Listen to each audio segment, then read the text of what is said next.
മഴ നല്ല വെയിലാണ് ഇപ്പം. നമ്മൾ ഗേറ്റ് അടിക്കണതിന് 2-3 ദിവസം മുമ്പ് മഴ പെയ്താൽ, അപ്പോൾ ഗേറ്റ് അടിച്ച 3-4 ദിവസമായി തോന്നുന്നു.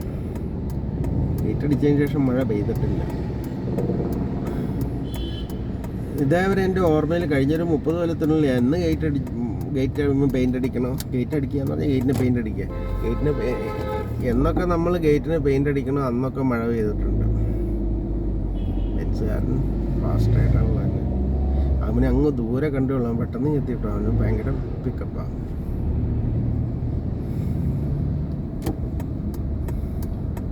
അത് തന്നെ ഞാൻ വെളിയിൽ പണ്ട് അബുദാബിയിലെ ഒരു ചേട്ടൻ്റെ പേര് മറന്നുപോയില്ല, മുനിസിപ്പാലിറ്റിയിൽ വർക്ക് ചെയ്തുകൊണ്ടിരുന്ന പുള്ളിയുടെ കൂടെ ഇടയ്ക്ക് ഒരു പണ്ട് നടക്കാനായിട്ട് വൈകുന്നേരം ഒരു തവണ പോയപ്പോൾ പുള്ളി പറഞ്ഞു, പുള്ളിയുടെ ഒരു ദിവസം നടക്കാൻ പോയി. അപ്പോൾ ഇങ്ങനെ പോയി പുള്ളി ഒരു അമേരിക്കൻ ഒരു ഐസ്ക്രീം കമ്പനിയില്ല, അമേരിക്കനോ കനേഡിയനോ ഫേമസ് ആയിട്ടുള്ള, അവിടെ പുള്ളി ഐസ്ക്രീമും മേടിച്ചു ഇത് കഴിഞ്ഞിട്ട്.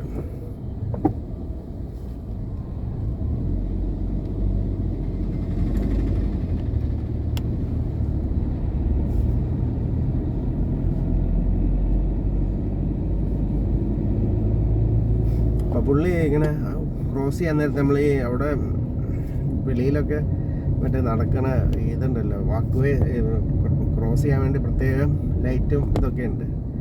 അവിടെ ഗ്രീൻ ലൈറ്റ് വരുമ്പോഴാണ് ആളുകൾ ക്രോസ് ചെയ്യുന്നത്. അപ്പോൾ പുള്ളി പറയും ബെൻസും BMW എപ്പോഴും ശ്രദ്ധിക്കണം, നമ്മൾ ദൂരെയാണെന്ന് വിചാരിച്ച് ക്രോസ് ചെയ്യരുത്, അവൻ പെട്ടെന്ന് ഇങ്ങ് എത്തും.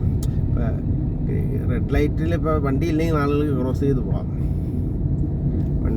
വണ്ടികളില്ലെങ്കിൽ. പക്ഷേ ബെൻസും BMW നമ്മൾ ഈ ദൂരെ ഇപ്പോൾ നമ്മൾ വഴിയിലെങ്കിൽ വണ്ടിയില്ലെങ്കിൽ നമുക്ക് ക്രോസ് ചെയ്താൽ, പക്ഷേ ബെൻസും BMW എപ്പോഴും നോക്കണം. നമ്മൾ ദൂരെയാണെന്ന് വിചാരിച്ച് ക്രോസ് ചെയ്യാൻ നോക്കരുത്, അവൻ പെട്ടെന്ന് ഇങ്ങ് എത്തുന്നത്. മറ്റ് വണ്ടികൾ പോലെയല്ല അത്, ഒരുപാട് ദൂരെയാണെങ്കിൽ നമ്മൾ വിചാരിക്കും, പക്ഷേ അവന് ഭയങ്കര പിക്കപ്പ്, അവൻ പെട്ടെന്ന് ഇങ്ങ് എത്തുന്ന പുള്ളി അറിയാം. പുള്ളി വൈകുന്നേരം നിങ്ങൾ നടക്കാനൊക്കെ പോകുമ്പോൾ പുള്ളി നോട്ട് ചെയ്തേക്കുന്ന ഒരു കാര്യമായിരിക്കും. മറ്റ് വണ്ടികൾ ഇപ്പോൾ ജപ്പാൻ വണ്ടികളൊന്നും അങ്ങനെയെങ്കിൽ എത്തൂല, മറ്റ് ഈ ബെൻസ് BMW പോലെയുള്ള വണ്ടികൾ സഡനായിട്ട് ഇങ്ങനെ എത്തുന്നു പറഞ്ഞാൽ അത്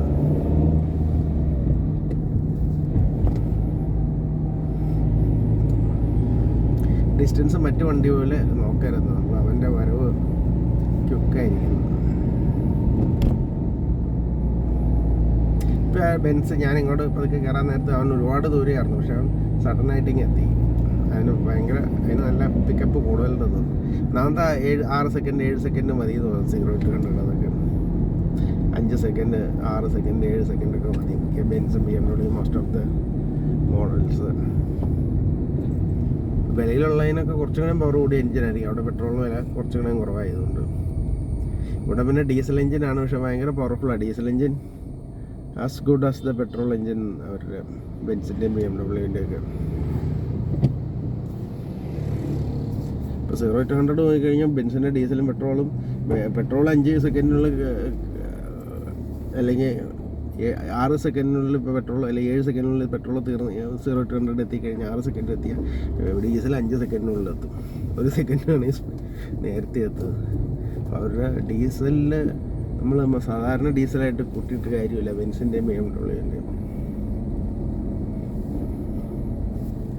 അത് മറ്റേതിനേക്കാളും ഫാസ്റ്റാണ്, പെട്രോൾ എഞ്ചിനേക്കാളും ഫാസ്റ്റായിട്ട് എത്തും ബെൻസിൻ്റെയും BMWൻ്റെയൊക്കെ.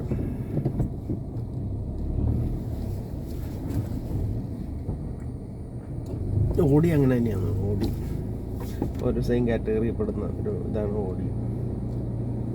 പക്ഷെ ഓടി ഡീസൽ ഒഴിവാക്കിയെന്ന് തോന്നുന്നു പൂർണ്ണമായിട്ട്. അവരൊക്കെ പണ്ട് ഈ വോക്സ്വാഗൻ ഒരു ഡീസൽ ഇഷ്യൂവിൻ്റെ ഒരു കേസ് വന്നേ പിന്നെ അവർ ആ ഡീസൽ പൂർണ്ണമായിട്ട് ഒഴിവാക്കി. അമേരിക്കൻ ഗവൺമെൻറ് ഏതാണ്ട് ഫൈനൊക്കെ ഇട്ടു. അവർ ഡീസലിൻ്റെ സോഫ്റ്റ്വെയറിൽ ഏതാണ്ടൊരു ഇഷ്യൂ ഒക്കെ ഉണ്ടായി.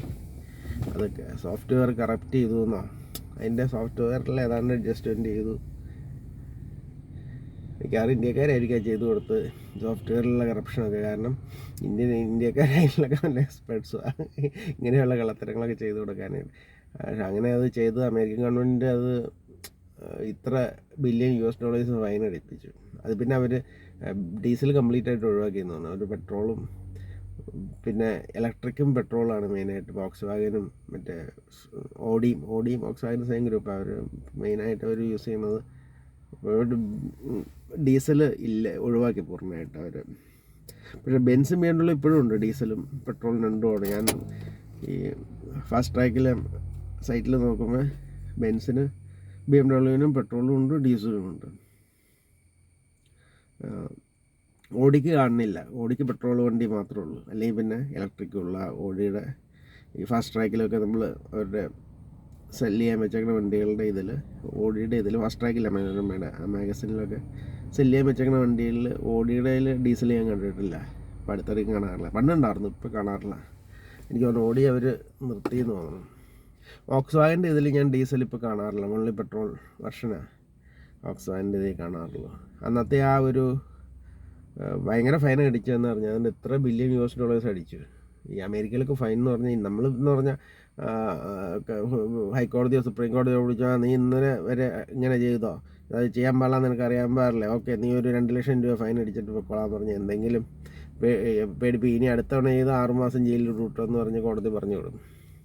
അമേരിക്കയിൽ അങ്ങനെയല്ല, അവിടെ ഈ റൂൾസ് സ്ട്രിക്റ്റ്. അവർ ബില്യൺ കണക്കിന് US$, ഒരു ബില്യൺ എന്ന് പറഞ്ഞാൽ 8,000 കോടിയൊക്കെ ഉണ്ട്. 2-3 ബില്യൺ 3-4 ബില്യൺ അടിപ്പിച്ചു ഒരു ഫൈനായിട്ട്. ആ സോഫ്റ്റ്വെയറിൽ എന്തോ ഓൾട്ടറേഷനോ കറപ്ഷനോ ചെയ്തു എന്ന് പറഞ്ഞുകൊണ്ട് അതിൻ്റെ. അപ്പോൾ അതിന് ഫ്യൂവൽ പൊല്യൂഷൻ ലെവൽ കുറച്ച് കാണിക്കാൻ കണ്ടു ചെയ്തു അങ്ങനെ ഇത് ചെയ്യുമ്പോൾ. അപ്പോൾ അത് ആർട്ടിഫിഷ്യലായിട്ട് അങ്ങനെ ചെയ്യാൻ പാടില്ലാന്ന്, അത് അങ്ങനെ ഏതാണ്ട് ഇഷ്യൂ ആണ്. ഇനി കറക്റ്റായിട്ട് എനിക്കറിയില്ല, ഞാൻ അതിൻ്റെ ടെക്നിക്കൽ ഡീറ്റെയിൽസ് ഒന്നുമില്ല. വല്ല കാർ എന്തൂസിയാസ്റ്റുകളോട് ചോദിച്ചു കഴിഞ്ഞാൽ എൻ്റെ ഫുൾ ഡീറ്റെയിൽസ് അവർ പറഞ്ഞു തരും. എനിക്ക് ഒരു വേഗ് ഇതേ ഉള്ളൂ അതിനെപ്പറ്റി. അത് പിന്നെ ഞാൻ മറ്റേ വോക്സ്വാഗൻ്റെ ഓടിയുടെ ഒക്കെ പെട്രോൾ വണ്ടികളെ കാണാറുള്ളൂ. ഇപ്പം സൈറ്റിൽ നോക്കുമ്പോൾ പെട്രോളും ഉണ്ട്, ഇലക്ട്രിക്കും ഉണ്ട് അവർക്ക്. പിന്നെ ഹൈബ്രിഡ് ഉണ്ടോ എന്ന് സംശയമുണ്ട്. ഹൈബ്രിഡ് ഉണ്ടോ ഇല്ലയെന്ന് തോന്നുന്നു. വോക്സ്വാഗൻ ടൊയോട്ട ഹൈബ്രിഡ് കൂടുതലും. ടൊയോട്ട മാരുതിയൊക്കെയാണ് ഹൈബ്രിഡ് വെഹിക്കിൾസ് കൂടുതലും. ഇവർക്ക് ഹൈബ്രിഡ് ഇല്ലയെന്ന് എനിക്ക് തോന്നുന്നത്. ഹൈബ്രിഡ് എന്ന് പറഞ്ഞാൽ അത് ഡിഫറെൻറ്റ് ടെക്നോളജി, അത് സെപ്പറേറ്റ് ഡെവലപ്പ് ചെയ്തിട്ടുള്ളതാണ്. ഇവർ മെയിനായിട്ട് പെട്രോൾ അല്ലെങ്കിൽ ഇലക്ട്രിക് അങ്ങനെയാണ്. ഹൈബ്രിഡ് വെർഷൻ അത് ടൊയോട്ട, അതിൽ സ്ട്രെങ്ത് ടൊയോട്ടയുടെ വണ്ടികൾക്ക് കൂടുതൽ ഹൈബ്രിഡ്. ടൊയോട്ട ഹോണ്ട ഉണ്ടോ സംശയമുണ്ട് ഹൈബ്രിഡ് വെർഷൻസ്. പിന്നെ ടൊയോട്ടയുടെ സെയിം ടെക്നോളജി തന്നെയാണ് സുസുക്കി ഉപയോഗിക്കുന്നത്, ഹൈബ്രിഡ്.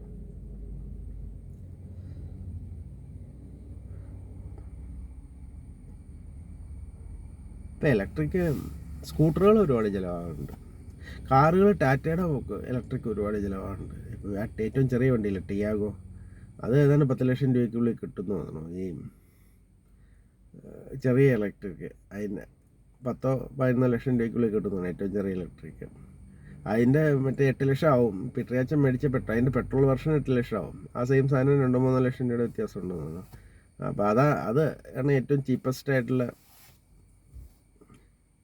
ഒരു ഇലക്ട്രിക്. പിന്നെ ഒരെണ്ണമുള്ള ഒരു MGയുടെ ഒരു ഇലക്ട്രിക് ഉണ്ട്, അതും ചീപ്പാണ്, 8-9 ലക്ഷം രൂപ. ഈ വില തന്നെ ഉള്ളൂ തോന്നുന്നു. ഈ ടാറ്റയുടെ ടിയാഗോയുടെ തന്നെ അടുത്ത് വിലയാണെന്ന് എനിക്ക് തോന്നുന്നത്. അത് കൂടുതലുണ്ടോയെന്നറിയില്ല. MGയുടെ ഒരു ചെറിയ വണ്ടിയുണ്ട്, അത് രണ്ടുമാണ് ഇലക്ട്രിക്കിൽ നന്നായിട്ട് സെയിലുള്ളത്. ഇനിയിപ്പോൾ മാരുതി ഇറക്കുമ്പോൾ അതിന് സെയിൽ കൂടും, കാരണം മാരുതി മിക്കവാറും എന്തിറക്കിയാലും സെയിൽ ഉണ്ടാവാറുണ്ട്. മാരുതിയുടെ ഒരു സെയിലുണ്ടാവാൻ പ്രധാന കാരണം അതിന് മെയിൻ്റനൻസ് കോസ്റ്റ് കുറവാണ് മാരുതിക്ക്. മാരുതി നമ്മൾ സാധാരണ, എനിക്കറിയാം 800-ന് തീരെ കുറവായിരുന്നു. എന്നാലും ഒരു സാധാരണ മാരുതി നമ്മൾ വർക്ക്ഷോപ്പിൽ പോയിച്ച് വന്നു കഴിഞ്ഞാൽ ഒരു 3000-4000 രൂപയ്ക്കുള്ളിൽ നിൽക്കും ആനുവൽ മെയിൻ്റനൻസ് ഫീ. അപ്പോൾ പറഞ്ഞാൽ ആളുകൾക്ക് അഫോർഡ് ചെയ്യാവുന്ന ഒരു മെയിൻ്റനൻസ് കോസ്റ്റ് അവരുടെ. ടൊയോട്ടയുടെയൊക്കെ എന്ന് പറഞ്ഞാൽ 10,000-ലേക്ക് പോകും. പിന്നെ എന്തെങ്കിലും സാധനങ്ങൾ മാറ്റാണ്ടെങ്കിൽ വീണ്ടും കൂടും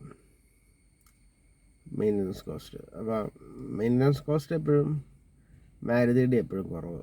അതുകൊണ്ട് എപ്പോഴും ഏറ്റവും സെയിൽ കൂടുതലും മാരുതിക്ക് തന്നെയാണ്. ടൊയോട്ട സാധാരണ 6,000 ഒന്നും എനിക്ക് ഒരുപാട് വന്നിട്ടില്ല.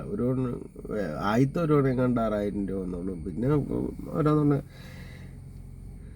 8-10 ഇടയ്ക്കാണ് മിക്കവാറും വരാറുള്ളത്. എന്നാലും പാർട്സ് മാറ്റിയിട്ടുണ്ടെങ്കിൽ ആ സമയത്ത് കൂടുതൽ വന്നിട്ടുണ്ട്. 12, 13, 15 വന്നിട്ടുണ്ട് കൊടുത്തിട്ടുണ്ട്. ഇന്നാളിപ്പോൾ പാർട്സ് മാറ്റിയത് മൊത്തം ഞാൻ വേറെ ഔട്ട്സൈഡ് വർക്ക്ഷോപ്പിലാണ് ചെയ്തത്, ഇവരുടെ അടുത്തേക്ക് കൊണ്ടുപോയില്ല.